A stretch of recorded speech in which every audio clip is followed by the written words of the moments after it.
Bem, galera, então vamos a um exemplo básico aqui, só para a gente verificar o que está acontecendo no procedimento. Então, eu vou pegar uma pedra de gelo e vou botar numa frigideira. Vou dourar uma pedra de gelo, ok?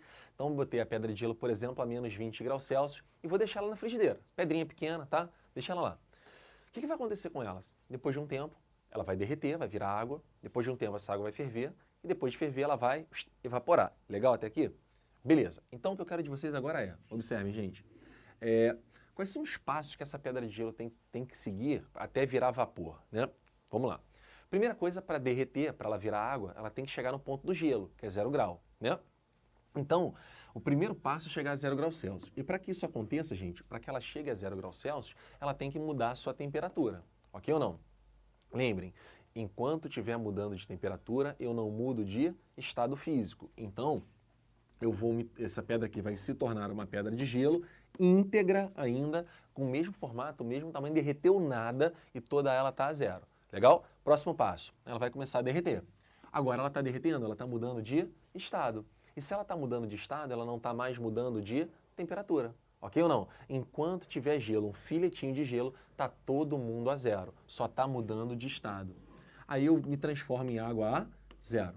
Virou água a 0? Agora ela vai elevar a temperatura. E vai elevando a temperatura. Até quanto?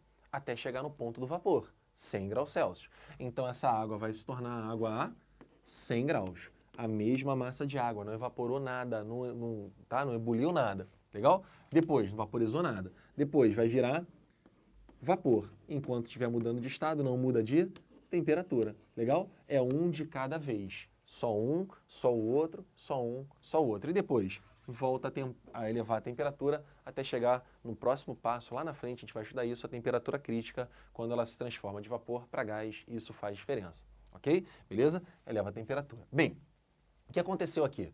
Primeiro, mudança de temperatura. Aqui nós temos evidenciado um MC∆T, um chemicat, ok? Depois, mudança de estado físico. Nós temos aqui um QMel. Depois, volto a ter um chemicat, ok, gente? Depois, volto a ter um QMel. E depois, volto a ter um chemicat. Vamos fazer o seguinte?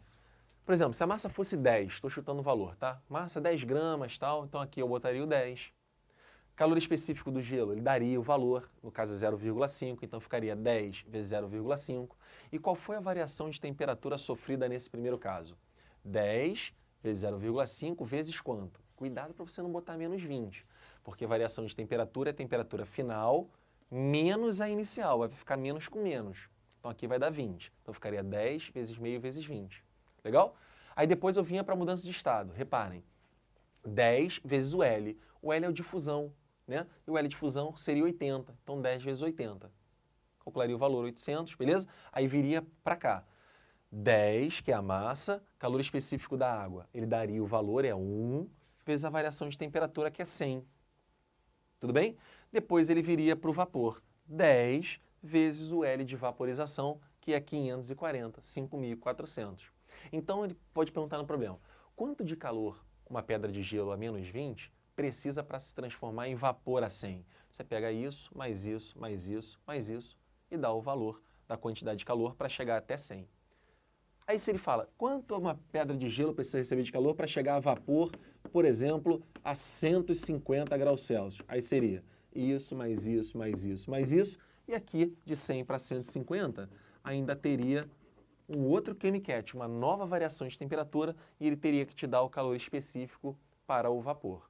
Tudo bem? Então, gente, o que eu quero fixar aqui, que embora seja chemicat, chemicat, chemicat, são valores diferentes, porque temos variações de temperatura diferentes e temos calores específicos diferentes. Aqui entraria o calor específico da substância gelo, aqui entraria o calor específico da substância água, e aqui entraria o calor específico da substância vapor.